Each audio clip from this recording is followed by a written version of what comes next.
ប្រាំវិរេធនំទៅលក់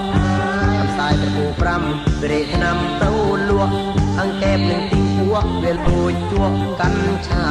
អង្កេបនឹងទីពួកវាលួចជួកាន់ឆា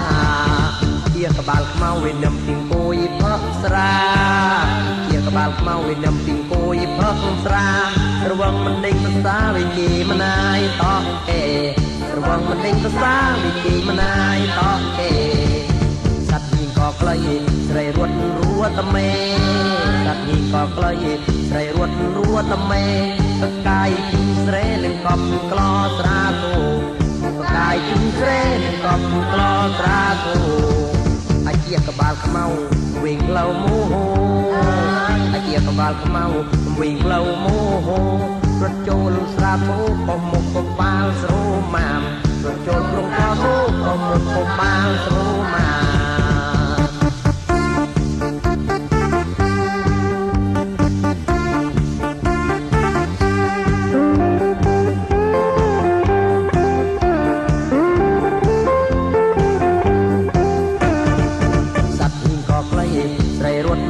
តមេ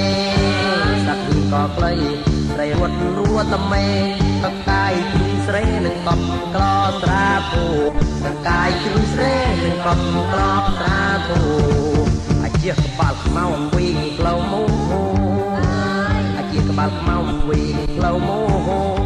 រត់ចូលក្លោធូកុំមុខកុំបាលស្រោមាមរត់ចូលក្លោស្រាធូកុំមុខកុំបាលស្រោ